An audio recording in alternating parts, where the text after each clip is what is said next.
Welcome again to the Rotary Club of Milwaukee. For all of you who are able, please stand.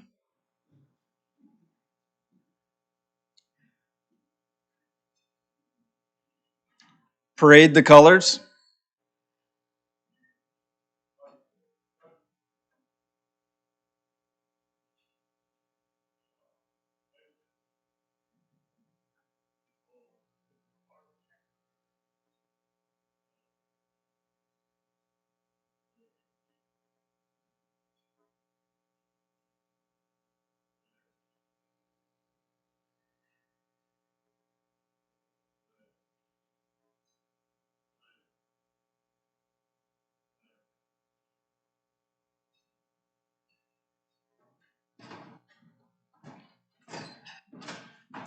Mark time.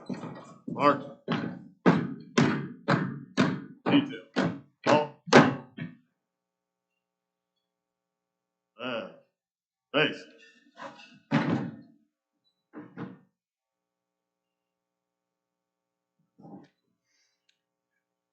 We would now like to take the opportunity to thank our armed services and our military guests. As I call your service, please stay standing and be recognized. Hold your applause until we complete all services. Our guest pianist, Jamie DeWicki, will play a few bars from each service's song. Army.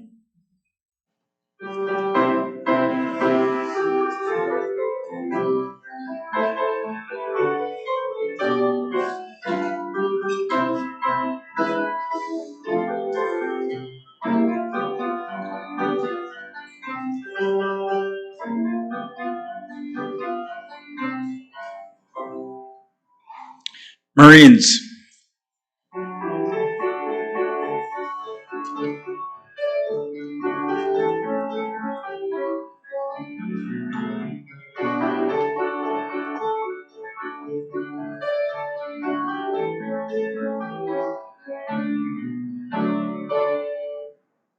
Navy.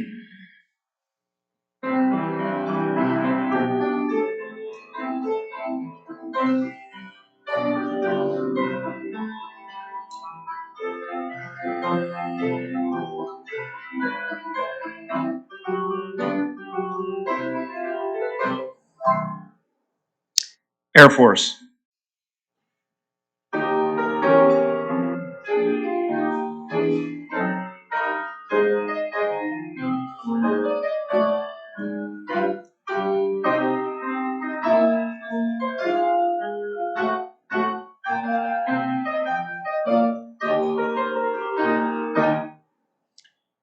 Coast Guard.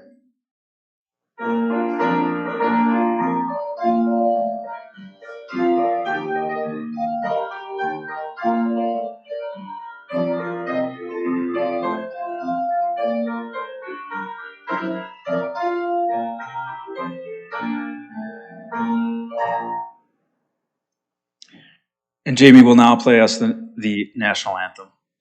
Detail. Preset. Arms.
Arms.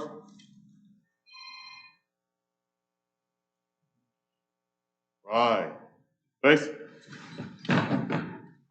Right. Face. Detail. Pose.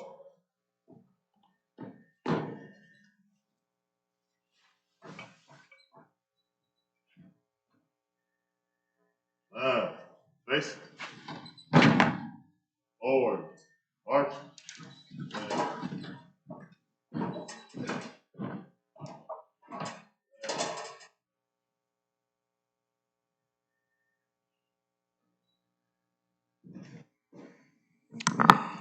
And now I'd like to thank you all for your service. Thank you for being here today.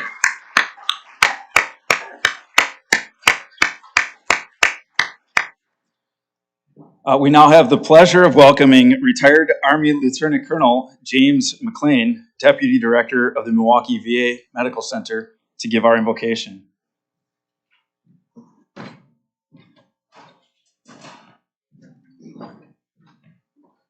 Thank you, President Darren.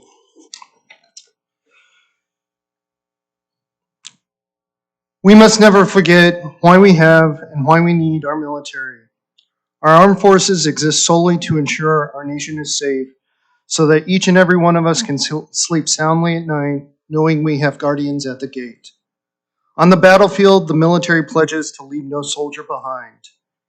As a nation, let us pledge that when they return home, we leave no veteran behind.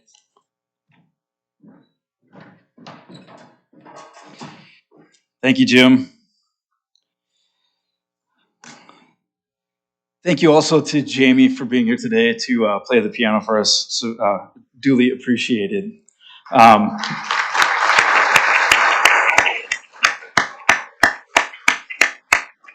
Again, I'm very pleased to be able to welcome all of you here to Memorial Hall in person, and to all of you who are watching from home or office. Again, this transition back into in-person meetings, we're going to make this as memorable as possible for all of those that are watching. A quick note also that if you are attending in person, please try to RSVP to the office. You can do that by clicking the link in the survey email that comes out after the program. Please, be seated as well. We don't have to stand for the announcement. I'd like to also give a special welcome to all of our Armed Services guests for today, and give a shout out to Tom Buck, Chair of the Armed Services Week Committee. Thank you for your service and all that you do. A little more club business to run through. We do have a terrific new member to introduce, but we'll start off with with a few announcements. The RCM Scholarship Golf Classic has a waiting list for golfers, so we are fully booked. But we'd also love for you to be able to join the pre-golf cocktail party, which is starting at 5 p.m. on the same day. You'll find more information on where to sign up in the post-meeting survey. Thanks also to all of you who came out this past Saturday to the Arboretum to protect trees. The folks that were in attendance did a lot of work and had some fun doing it. We're going to be back at the Arboretum on Saturday, May 22nd, to continue that work, so I'd love to see you there. The Coffee Connector group will be gathering at Fairgrounds Coffee. That is going to be happening on the corner of State and Astor from 7:30 to 9 a.m. this Thursday morning, so be sure to check your email to sign up for that. The Rotary Club of Milwaukee is once again a proud sponsor of the 2021 Milwaukee Film Festival running through May 20th. We are sponsoring the film Manzanar Diverted When Water Became Dust, which provides a fresh interpretation of the Japanese-American confinement site by examining the environmental and political history behind this World War II camp. We do have some codes for free viewing of that, so be sure to reach out to the office if you'd like to receive one of those. The War Memorial Center, as you have probably noticed, no longer has a parking attendant. So there are exit vouchers on the tables. Again, make sure to take one of those with you when you leave to save a walk back up to Memorial Hall. So while Commander Phil Valrath, U.S. Naval Reserve retired, and Captain Dan Buttery, U.S. Army Corps of Engineers retired, come to the stage. I'd like to remind the virtual audience that you can text your questions for Chris after the program during the program to 414-840-9623, 414-840-9623. So again, the email from this morning also has that number to text questions to our speaker. And to Avi Lank, who we're sorry we missed your question last week. So again, we'll try to pay closer attention. So with that, I'd like to welcome Phil and Dan to the stage.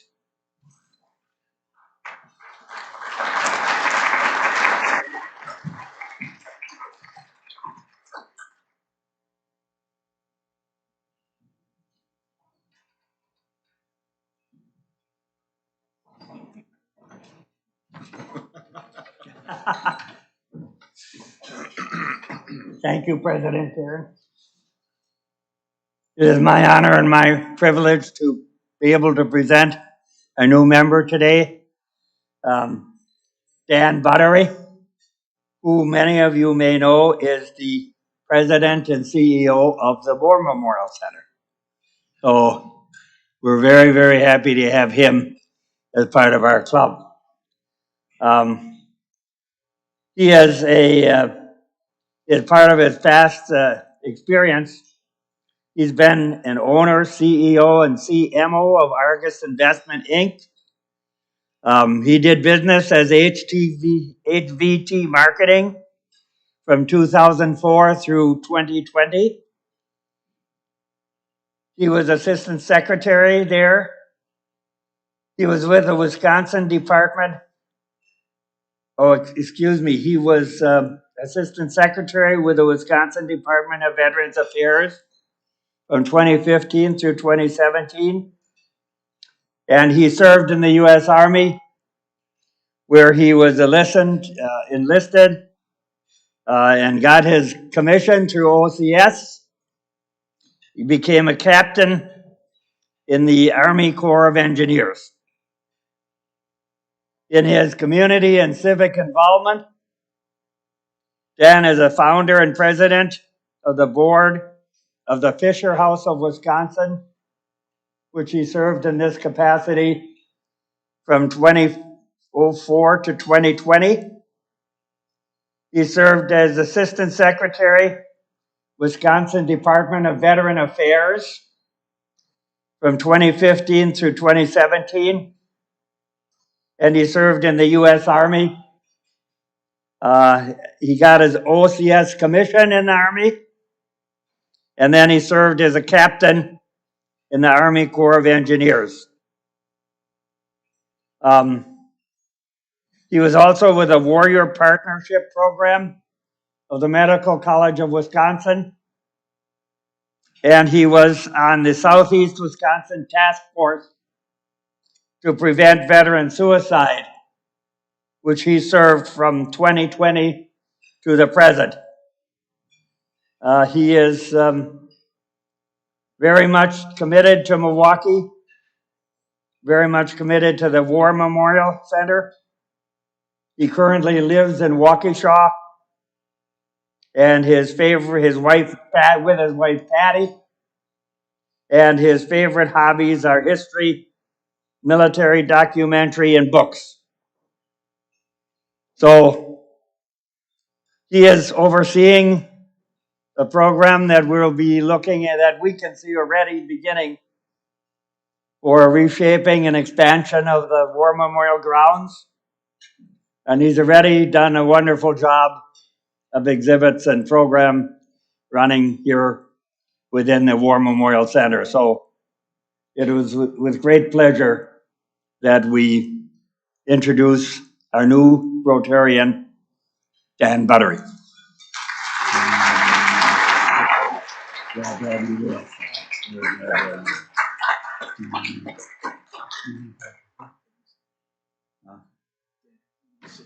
Sure. Go ahead. Very brief, because can't wait to hear Chris's presentation, so I know it'll be powerful. It's an honor. I was injured in Iraq, which ended my career early. So kicking and screaming, You leave long before you want to. So you have to find that next mission. And you find that mission through purpose. And that's when Jim and I first met when we were standing up the Fisher House Project. And my guys are going back down range and getting killed and injured. And I can't tell you how much that kills you inside, destroys you inside. Because you can say, I got your back, but what does that really mean when they're not coming home in one piece? So I think if you see anything of me, I'm very passionate about the mission for our veterans, our service, our community, and it's an honor to be joining and becoming a Rotarian. Mary, I know it's taken me a year and 6 months, but we had a little headwind there once 2020 got rolling. So good to go, honored to be here. And if at any point you have any questions of me, sidebar, please don't hesitate. My office is right here on the 3rd floor, so I can give you a full-on briefing of all the other things that are coming. And we have some major announcements soon that I think the entire community will be very happy to hear. So thank you very much.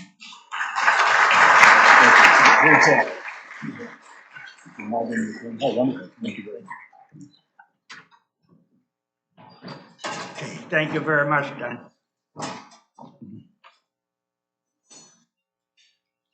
And now we turn our attention to our guest speaker, who we are very honored to have here today.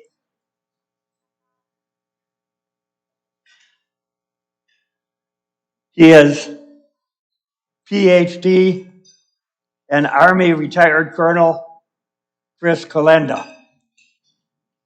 Chris, would you come up, please?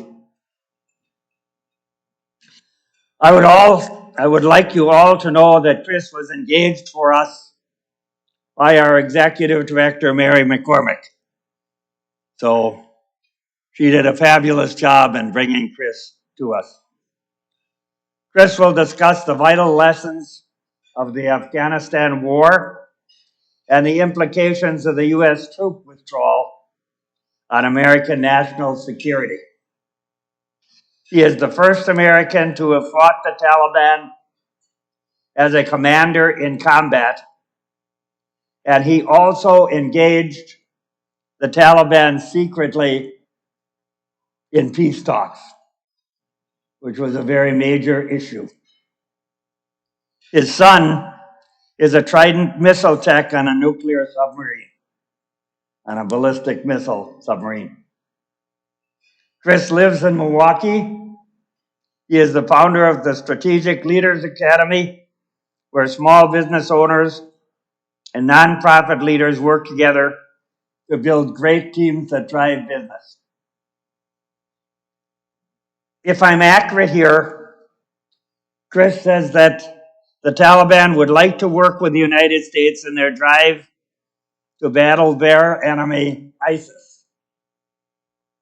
He also learned they respect women and girls and try to help them succeed. His remarks today are extremely current in that a girls' school in Kabul was destroyed over the weekend, as you're probably all familiar with. Chris's battlefield leadership has been featured in several books, including Jake Tapper's bestseller, The Outpost.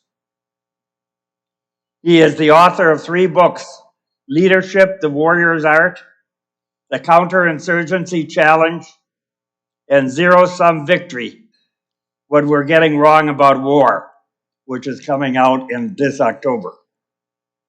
He enjoys daily walks along Lake Michigan with his wife, and Nicole and Daisy and their German Shepherd.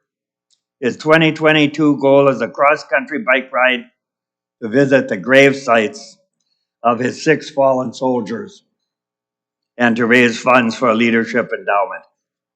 It is my honor to present to you today, Chris, Colonel Kolenda.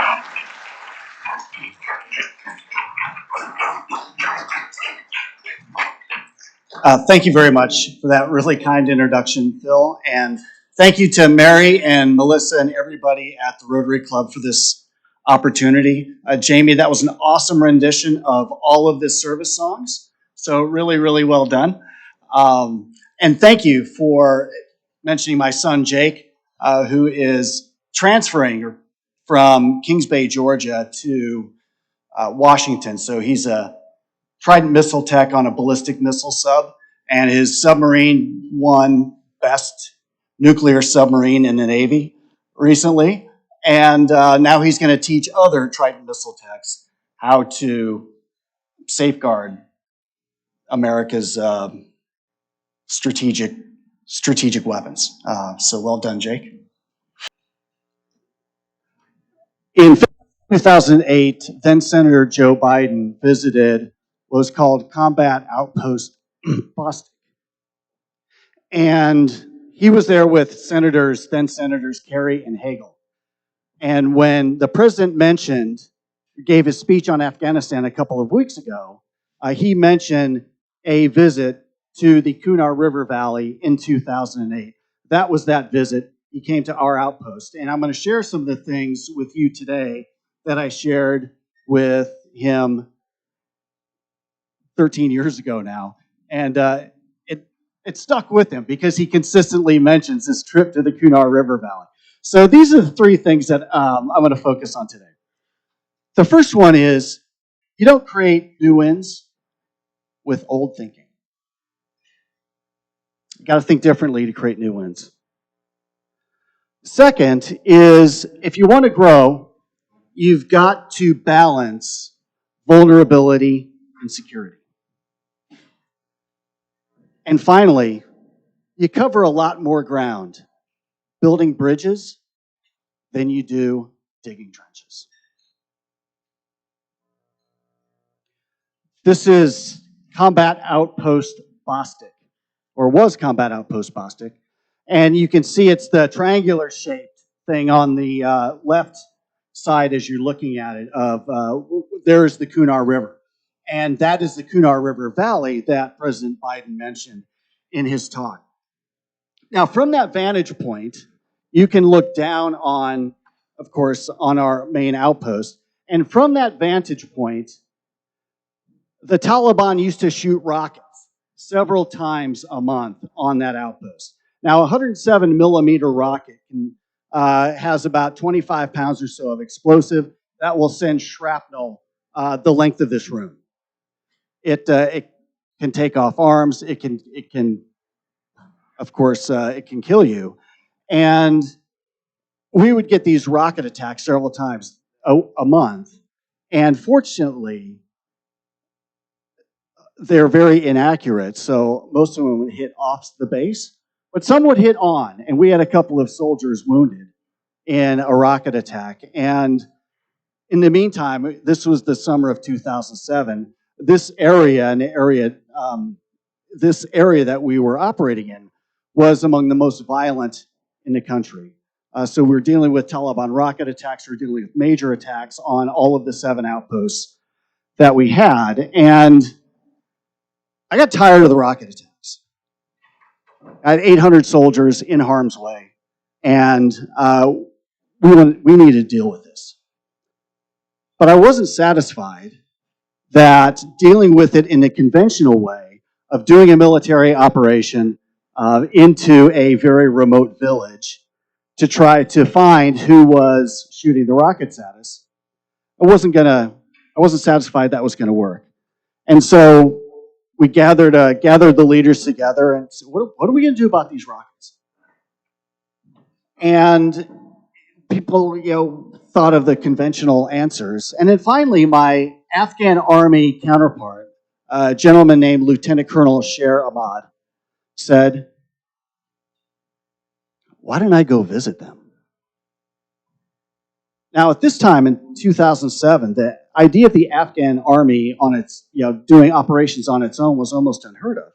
And we couldn't get to the other side of the Kunar River because the bridges were too narrow. So in order to get there to this remote village, we would have to go by helicopter, which then creates all sorts of other potential challenges in an effort to do outreach. And so he said, yeah, I'll gather about 150 or so of my soldiers, and how about we go talk to them, see what's on their minds. In 2007, this is a revolutionary idea. And so we said, okay, yeah, that sounds like a great idea.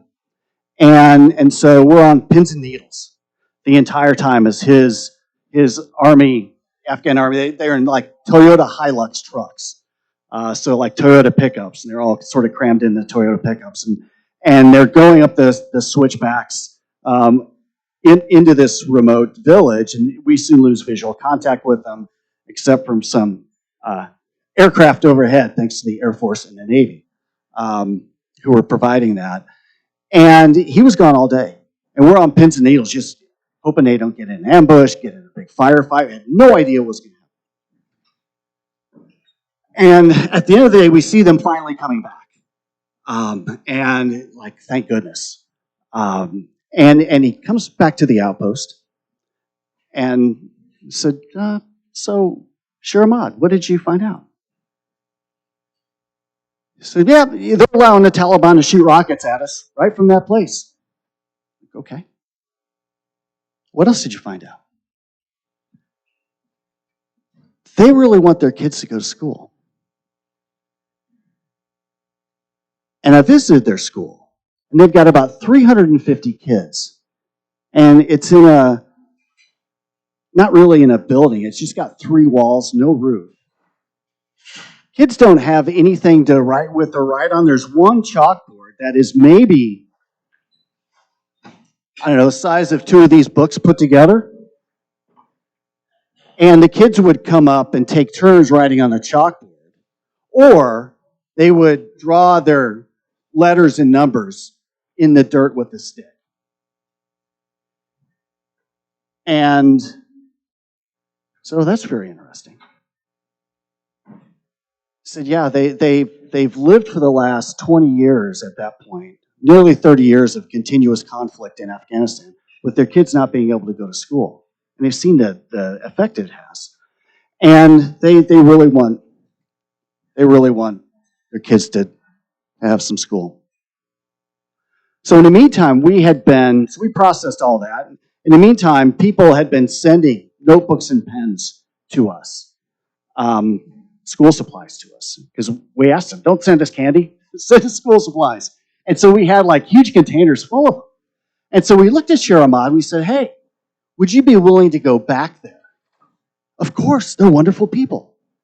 So we loaded up notebooks and pens into their pickup trucks. A couple days later, they zoom off. And he comes back again at the end of the day. Oh, they were very happy about the school supplies. So, okay, well, maybe we've been able to start to make a connection. Maybe with new thinking, we can create some new wins. The next morning, I get a call from the front gate of the outpost. Sir, there's a bunch of elders here to see you. I wasn't planning on seeing anybody that day. I said, who is it? Where are they from? They're from Sal Village, which is the same village. And so we brought them into the Shura room. This is what it's called, the council room. And Nathan Springer, who you see there, and I were in Sharamad. You can see just the back of his head right there. We're speaking. And we went around and introduced ourselves to all of them. And when we got to the final village elder, he looks at us and he says, hands me a stack of paper. So what is this? He said, these are thank you notes from our children written on the notebooks and pens that you gave them. There would be more, but a lot of the kids didn't think their handwriting was good enough for you. And of course, your heart just absolutely melts. And we spent a lot of time talking with them and worked out how we were going to support them building a school for their kids. That school stands to this day, 13 years later. The elders have fended off attacks from the Pakistani Taliban in that very school. And whenever they hear that I'm in Kabul, they will make what is a 2-day trip over dangerous dirt roads to come say hello. And of course, we never had another rocket attack. So what does this mean today? Well, the same thinking that got us into the mess that we're in Afghanistan, 20 years of war, is not acceptable. The same thinking that got us into the mess in Afghanistan is not going to get us out of it. You need new wins, or you need new thinking to create new wins. So part of the problems in Afghanistan, predatory corruption. Afghanistan ranks with North Korea, Somalia, Yemen, and Syria as the most corrupt countries in the world. Oftentimes that corruption is predatory, where they are doing things to their population, kidnapping for ransom, land theft, manipulating intelligence to dupe us into going after their rivals, that are pushing people into the arms of the Taliban for protection. Second is human insecurity. Afghanistan is the second worst place in the world to be a woman, according to the Georgetown study on women, peace, and security. Nearly 75% of the Afghan population lives with either critical or emergency food shortage. 60% of the population in Kabul is unemployed. It is a devastating situation for the people in Afghanistan, and of course it's made worse by the fact that there's conflict ongoing. Tens of thousands of civilian casualties every year among Afghans. Finally, Afghanistan lives in a hostile neighborhood. They are surrounded by hostile powers. And most of those powers that are hostile to Afghanistan are not very friendly to us either. And all of our supply lines have to go through either Pakistan, Iran, or Russia, or China. There's actually a little border with China. It's called the Wakhan Corridor. You see it on the east side, the little corridor. That's a border with China. So it's a country surrounded by hostile neighbors hostile often to the interests of Afghanistan and to the interests of the United States. And all of these surrounding countries, India included, have proxies in Afghanistan where they stir the pot and foment violence. Keeping troops there in Afghanistan is not going to stop any of that activity or any of these problems. The second lesson we learned is that to grow, you need to balance security and vulnerability. So as we began learning more and more about the area in this 15-month deployment, I came across this book called Kafirs of the Hindu Kush. Now, Kafirs means unbelievers of the Hindu Kush. Hindu Kush is the mountain range in Afghanistan. And this is a book written in 1896 by a British explorer named Lord George Robertson, who spent a year in the area that we were in. It's the only thing ever written about it, except for Kipling's a man who could be king. But this is the only history written about that area, because that area, the language Nuristani is not a written language, it's a spoken language only. So I began reading this, and I learned through this that Afghans have their divisions just like Americans do. So you've got we have 4 different major ethnic groups in our area: Nuristanis, Kohistanis, Pashtuns, and Gujars. About the only thing that they agreed on was that none of them liked the Gujars. Within the Pashtun tribes, we had Mushwani Pashtuns, Salarzi Pashtuns, Momans, and Mamoons, and they all had their dramas. Within the Nuristanis, you had Kam Nuristani, Kata Nuristani, Y Nuristani, and Kushtus.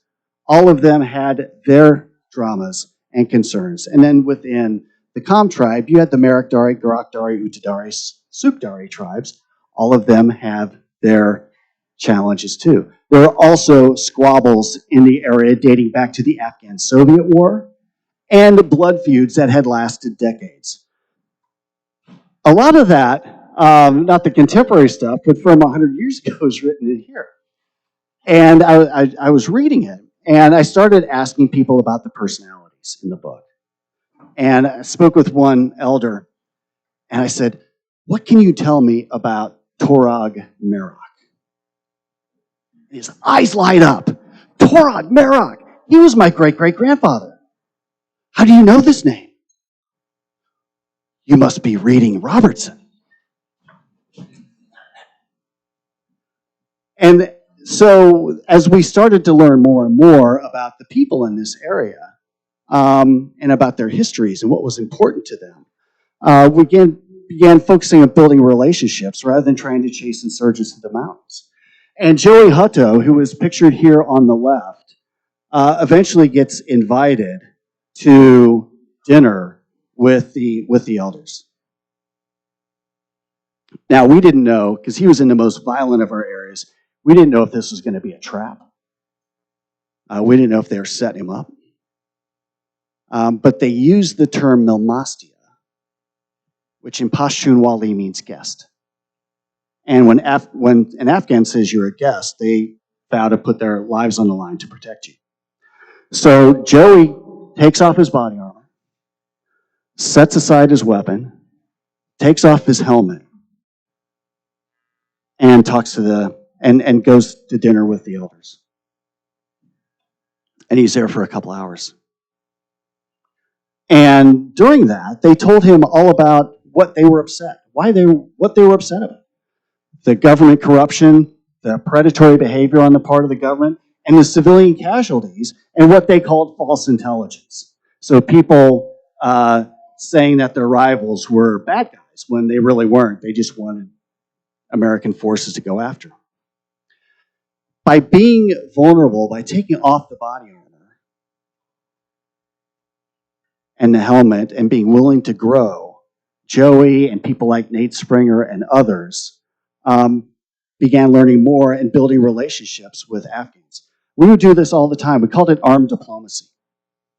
This is Nate Springer, Captain Nate Springer, and he's walking with about 100 Afghans to go visit a project that we were working together with them, surrounded by kids.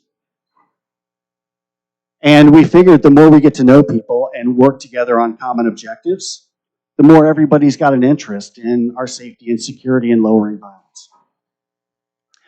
We work together. This is with Afghans on written agreements about how we're going to operate with one another. And so this is Joey on top of a mosque. There are about 800 people on top of this village mosque, working together on a cooperation agreement, balancing vulnerability and security. What does this mean for us today? Well, look, in terms of Afghanistan and in terms of troop presence, with bin Laden dead and al-Qaeda decimated, there's really a very low terrorism threat from Afghanistan in the region against the United States. And if there are a few people saying that they are affiliated with al-Qaeda, but they're hanging out in caves in Afghanistan and completely disconnected from the population, they're not much of a threat. You don't need American troops halfway around the world to protect against it. At such a low level, 2,500 troops, which is where we were in Afghanistan before President Biden made his announcement, our behavior, our presence wasn't doing much good, and it was actually encouraging the worst behavior on the part of everybody. The Afghan government trying to slow roll peace talks to get us to stay, the Taliban slow rolling peace talks to see if we were actually going to leave, and all of the regional actors stirring up their proxies. And the likelihood that in a major Taliban offensive, that such a small number of troops would have to leave, evacuate in panic from Afghanistan, would replace Saigon 1975 as a humiliation for America. Agreements do matter. The U.S. made an agreement with the Taliban on February 29th of 2020. It's not the agreement that I would have negotiated. I have a lot of issues with the agreement. But the United States government signed an agreement. And to just simply tear that up with a change of administration sends a signal to the rest of the world that U.S. agreements can't be trusted. And President Biden actually mentioned that in his remarks. And then finally, balancing vulnerability and security, leaving Afghanistan gives us greater bandwidth and greater freedom of action to deal with what's a real concern to not only U.S. national security, but global stability, and that is the rise of China.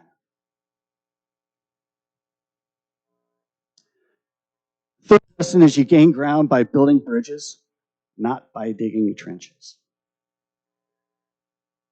This was the senior insurgent leader in the area, a gentleman named Malawi Mohammed Sadek. And as we began learning about him, we learned that he was a famous insurgent leader during the Afghan-Soviet War in that area. He'd been fighting in that area for, at that point, 30 years. And he initially wanted U.S. troops to come into his area, but somebody who had a blood feud with him, Afghans call it badal, revenge, somebody who has a blood feud with him, reported to U.S. Special Forces that he was a Al-Qaeda supporter and was plotting attacks against Americans. So then, he began getting visits in the middle of the night by Special Forces, and he decided that, well, I've got one of two options. I can either surrender and go to jail, go to Guantanamo, or I can fight back. And like any self-respecting Afghan, he decided to fight back.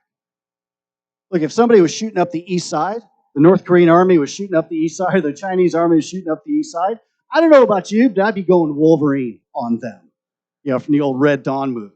So it was, in many ways, entirely understandable that many people in that region were fighting for what they took to be very practical reasons.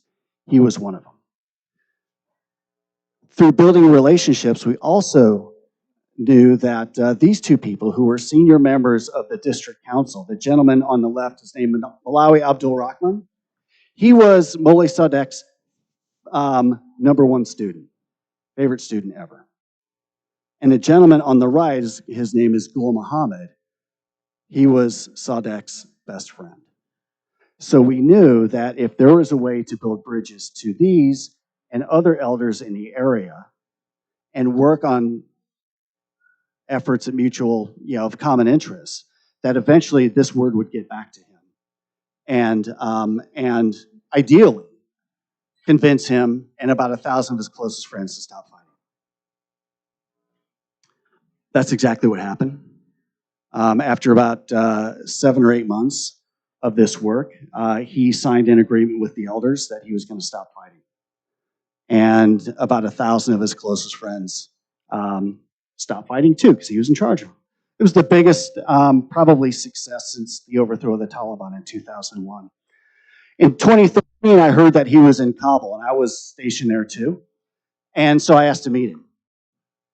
And he agreed and took along some people that could positively identify me, to include the gentleman standing to my right, Gul Muhammad, one of the people that we had built relationships with. And Gul Muhammad had never seen me in civilian clothes before. He always saw me in uniform. And so he came up and he looks at me and he says, "Say your full name." I said, "Christopher Kolenda." And he bursts into tears, gives me this gigantic bear hug. "Kolenda," is how they pronounce my name. "Kolenda, you came back. Never thought I would see you again." And Malawi Sadek looks at me and he says, "Kolenda, you are a good friend of the people of Kamdesh, and it's an honor to meet you." He's been fighting the Taliban ever since. At one of the meetings with the elders, I asked them to sign this book for me, Kafirs the Hindu Kush. And in one of our meetings, I met with him 10 times. In one of our meetings, he signed it as well. We gained a lot more ground building bridges than we did digging trenches. I also was Secretary of Defense's representative in the talks with the Taliban. So that happened in 2011, 2012, 2013. And then later, we did some secret shuttle diplomacy, 2017 and 2018, to try to get the current round of peace talks going, which were successful, and I think have the biggest hope for the future of Afghanistan. This is members of the Taliban's political commission. Several of them have daughters in college. They said they don't want their country to be a second Syria, and they want to have a good relationship with the United States. So we'll see. Time will tell. We'll see how this works. And I'd be delighted to answer more questions about that. Here's some future scenarios. So what does the future look like for Afghanistan? Well, I put together this quick chart. So on the north-south axis, will the Afghan government rally or not? And on the east-west axis, will the United States remain engaged in supporting a successful Afghanistan or not? So if both of those are no, you're likely to see what I call a hostile takeover, the Taliban taking over the country and probably aligning themselves with Russia and China. If the Afghan government rallies, but the United States just decides to not be engaged anymore in Afghanistan, not diplomatically and economically, then I think what you're probably going to see is a prolonged civil war like the Afghans faced 1992 to 1996. If you have high levels of engagement, but the Afghan government fails to rally, then I think we're going to wind up with some difficult choices and some difficult partners. Are we going to partner with the Taliban if the Afghan government collapses? Finally, the best outcome is the Afghan government begins to rally, fights the Taliban to a new stalemate. We stay engaged diplomatically and economically, and you get a more stable balance in Afghanistan and the region.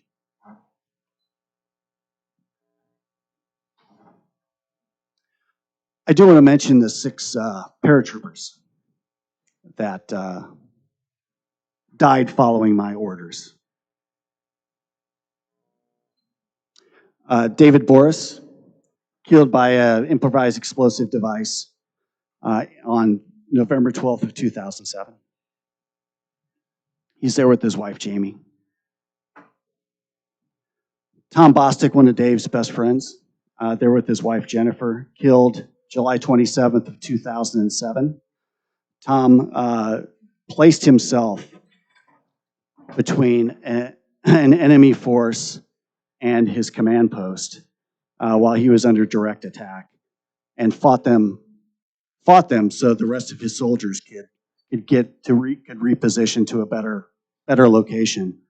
Tom was killed. I still hear the boom from the rocket-propelled grenade that killed him. I still hear it in my head. He was awarded the Distinguished Service Cross, the second highest medal for valor. Ryan Fritchie killed the same day, staff sergeant, on his first patrol as a squad leader, left behind his wife, Brandy. Adrian Hike was killed with David Boris in that improvised explosive device in a different part of Afghanistan. They were serving in a different part of Afghanistan. Jacob Lowell was our first soldier killed. He's buried here close by in Illinois. He was shot. He was a gunner on top of a Humvee. He was shot in the leg, and instead of just going down, he got back up on his weapon and continued engaging the enemy. Was awarded the Bronze Star for valor. Finally, Chris Pfeiffer was the soldier who was mortally wounded on August 25th of 2007. Fought for his life for a month and eventually died of wounds in the hospital, U.S. Army Hospital in San Antonio. The next day, his wife, Karen, gave birth to their daughter, Peyton. So this is 6 people that I served with, and may they rest in peace. If you're interested in reading more about our time in Afghanistan, Jake Tepper's best-selling book, The Outpost, which is also a movie from this summer, you can take a look at. And then my new book, as Phil mentioned, Zero-Sum Victory, What We're Getting Wrong About War, looks at how the United States is getting involved in these quagmires, Afghanistan, Vietnam, Iraq, and then what we can do differently. So that's me. You can email me at any time, text me at that number. And these were the three top lessons. So you don't create new wins with old thinking. To grow, you need to balance vulnerability and security. And finally, you gain ground by building bridges. not by digging trenches. I'll be delighted to take your questions.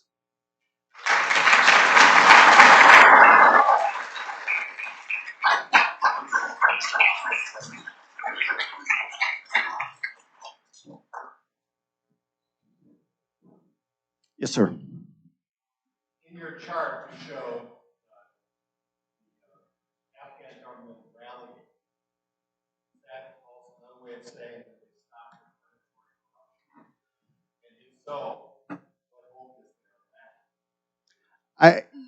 Yes, it does mean that they stop or reduce the predatory corruption and they get their act together. And they finally get some cohesion. I think they're going to lose a lot of territory this summer to the Taliban. But I also hope that they begin to rally and fight the Taliban to a new stalemate. Part of that is going to be stopping the corruption. I mean, it's a kleptocratic government where people pay millions of dollars to be a government official in order to use their position to make the money back and turn a profit. So they're going to have to curtail that. They're going to have to put a stop to that because it's turning Afghans toward the Taliban. I think a peace process, a peace negotiation that results in in a new governing arrangement in Afghanistan is the only way to put a stop to the predatory corruption. Yes, sir. I'd like to hear your views on the future of Afghan women, especially under the dynamics of changes. Is there a chance for them to actually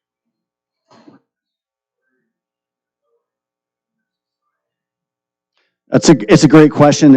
I wish I had an easy answer, but I don't. Oh, I'm sorry. This question was about Afghan women, and will they sustain some of the gains that they made? What's the future look like? I don't have an easy answer on that. Afghanistan is the second worst place in the world to be a woman, outside of the kind of an elite bubble in Kabul, the capital, and some other major cities. You don't see the same gains for Afghan women. The advances in girls' education for Afghan women are one of the most astounding points of progress that over the last 20 years. The fact that the Taliban, even in areas of Taliban control, in many places where they control, they have a higher record or rate of girls going to school in those areas than in some areas under control of the Afghan government. So it's a very mixed bag. The U.S. intelligence community just published a report a couple of days ago that said that the gains that women have made in Afghanistan in terms of owning businesses, in terms of positions in government, in terms of adolescent and adult girls' education, are probably going to backslide. And it's not just due to the Taliban. It's also due to the fact that within the broader Afghan society, there hasn't been acceptance of these changes just yet. So it's going to take time. Thank you. Yes, sir.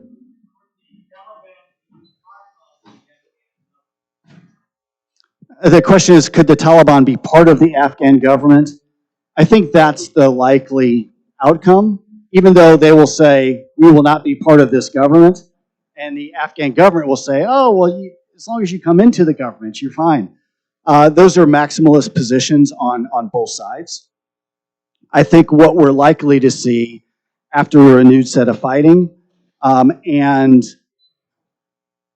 more sustainable peace talks is the Afghans are eventually going to come to a governing arrangement that is going to hold both elements of the Taliban and elements of the current governing coalition. Yes, ma'am.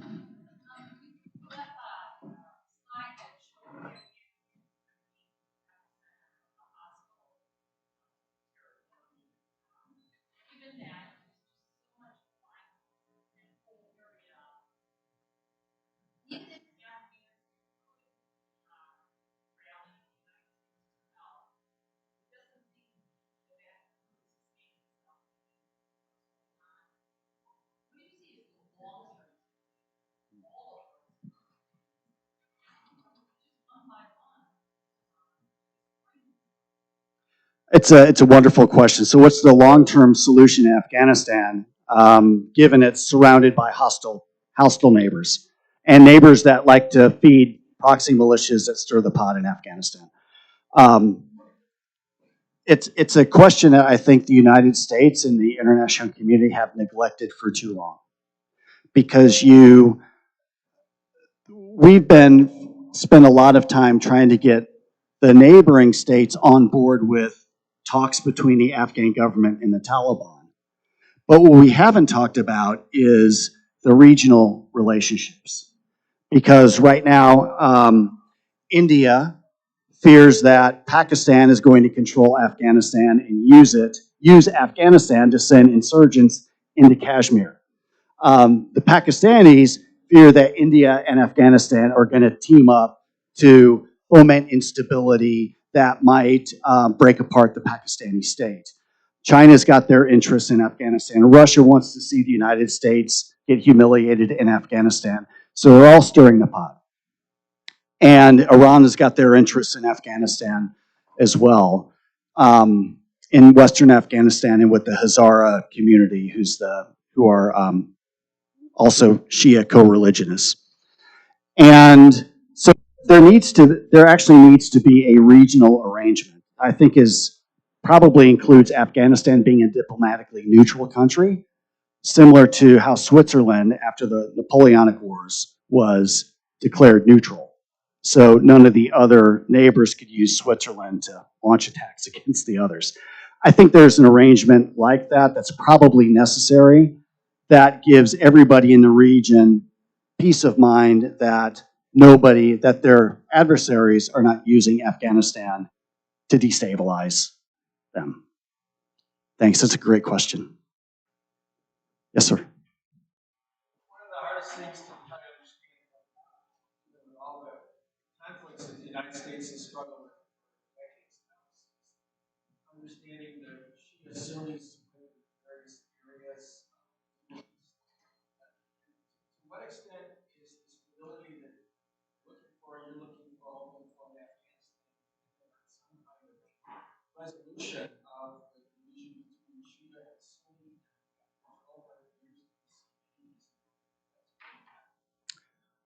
So the question is about this Shia-Sunni split in Islam, and to what extent repairing that 1,200-year schism is necessary for stability, or even possible or necessary for stability in Afghanistan.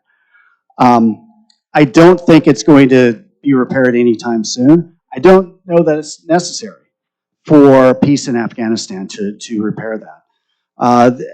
The attack that happened 2 days ago in Kabul was an attack against the Hazaran community, who are Shias, and it was probably perpetrated by Islamic State Khorasan province, which is the Islamic State affiliate in Afghanistan. They traditionally target the Hazaras because they're trying to stir up a civil war in the country. The Taliban have actually been fighting Islamic State Khorasan province more vigorously, some will say, than the Afghan government has. The Taliban have actually been doing quite a bit of outreach to the Hazaran community. So you have some Hazaran support for the Taliban now, which you never had when the Taliban controlled the country in the 1990s. They have been, so they've made these overtures, and I mean we'll see how that proceeds. At the same time, you've also got different religious splits within the Sunni community. So the Taliban, and most Afghans are Deobandi Hanafi Muslims. Many of the Gulf Arabs are Wahhabi Muslims, and there's friction there, which is part of what created the friction between the Taliban and Al-Qaeda. So I think there's a long way to go in a very difficult set of issues to untangle for Afghanistan to be at peace with itself and its neighbors. All the way in the back. One who has lived there for months, stuff that I read and see is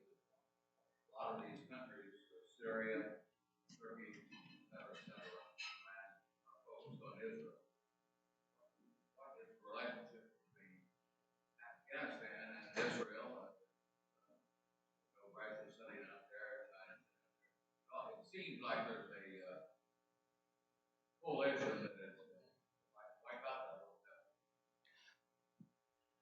The Afghans, they really, the question is about Israel and to what extent Afghanistan, Afghans have an interest in Israel. I've never heard Afghan senior officials or Taliban senior officials really speak much of Israel. I just don't think it's on their radar screen.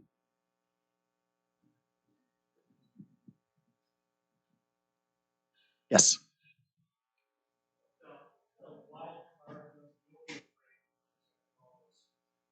Great question. So what kind of wild card does the opium trade present to all this?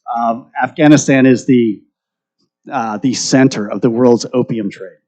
One of the Taliban's claim to fame when they were in power is that they stopped the opium trade, I think in 1999 or 2000. And you can Google the Afghan Taliban's letter to the American people, written on February 14th of 2018. Where one of the things that they mentioned, and it was coincidental that it was Valentine's Day, but one of the things that they mentioned in this letter was, hey, they want to work together with us to stop the opium trade. And the fact that there's so much opium flowing out of Afghanistan is yet another one of the litany of international and American failures there. A lot of the Taliban do benefit from the opium trade. It's part of how they fund themselves. Many Afghan officials benefit from the opium trade. This is part of the predatory corruption.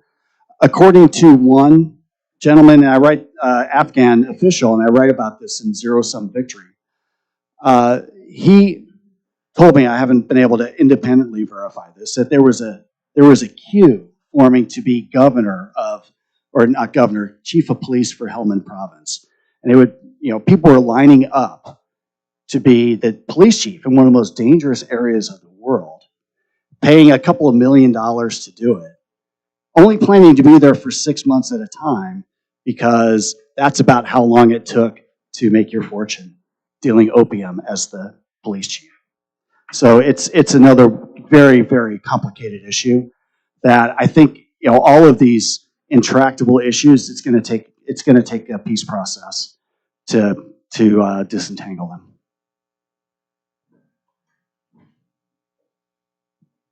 Yes. Do you have any sense of a timeline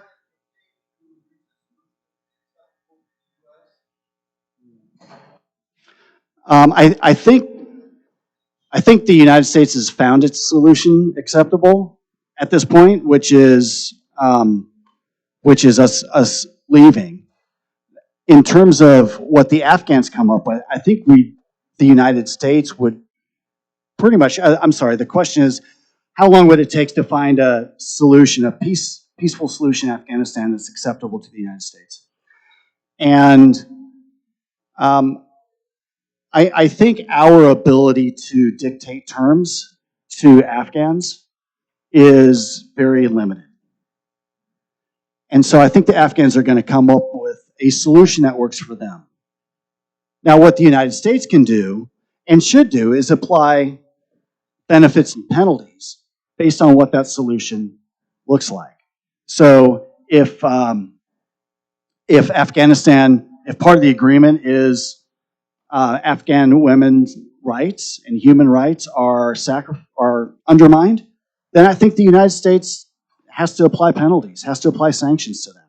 I mean, we're not going to force them, at the barrel of a gun to change some of their ways that they do business, but we can apply penalties, and I think we ought to do that. And I think from what I read of the Biden administration, I think that's their game plan. Yes. What are the chances of a hot war with China? I hope never. I think the chances are limited. You don't hear. There's a great article in The Economist, this most recent issue. I mean, you just don't hear out of. The question is, what's the risk of a hot war with China, and when might it happen? You don't hear rhetoric from President Xi Jinping about preparing his country for war. And I think if they were getting ready to invade Taiwan, that you would hear much more of this preparatory rhetoric. We just don't hear it. So I think there is a big risk for the United States to unwittingly heighten tensions and heighten a threat, perceived threat from China that isn't there. So it's like within the rise of any great power, it's got to be managed. And I think that's the United States' best game plan, is to manage that role and do the things that we're doing, improving relations with Japan, Australia, India, others, that if this rise of China becomes malignant, that these allies, you expand your reach by building allies, and I think that's our best game plan for containing that rise and preventing it from destabilizing.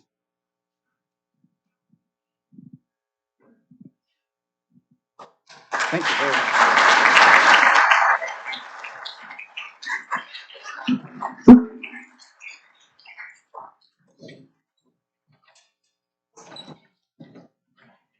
Awesome. Yeah, thank you. Chris, thanks so much for being here. This is one of our Rotary Connecting mugs to remind you that Rotary is a place to connect people and resources for common good. Certainly appreciate you taking the time out of a busy schedule to be with us today for your service, and thank you also for recognizing the soldiers that you lost in defense of our country. So again, thank you for being here.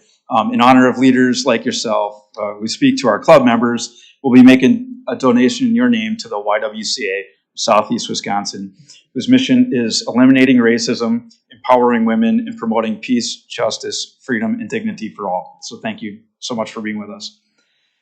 I'd also like to say thank you to the SASIS staff for the great meal. It feels awesome to have a plated meal. So again, thank you to them. Why don't we just quick little round of applause.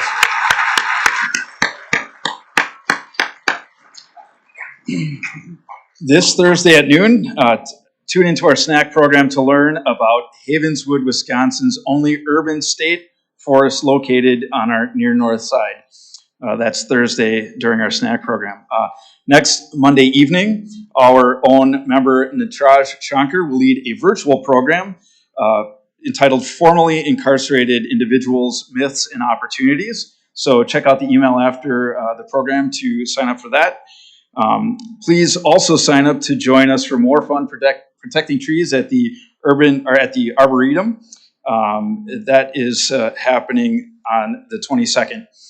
Also, yes, on the 22nd. And then also look for the announcement in the email following the program regarding the after golf party on June 7th. So please, again, RSVP for that. And finally, at the end of this month, volunteers will create a majestic field of flags at the War Memorial Center. 7,056 flags will be planted in the North Lawn to honor every brave United States service member who gave his or her life since 9/11. The completed garden will be on display from May 29th through the 31st and will be a breathtaking tribute to a powerful message of community support for these fallen heroes and the sacrifices that will not be forgotten. Also, a quick note, there are Milwaukee Armed Services Week commemorative coins that will be sold at the table over here after the program. So again, thank you all for being here today. Let's go out and do some good in the coming weeks. Our meeting is adjourned.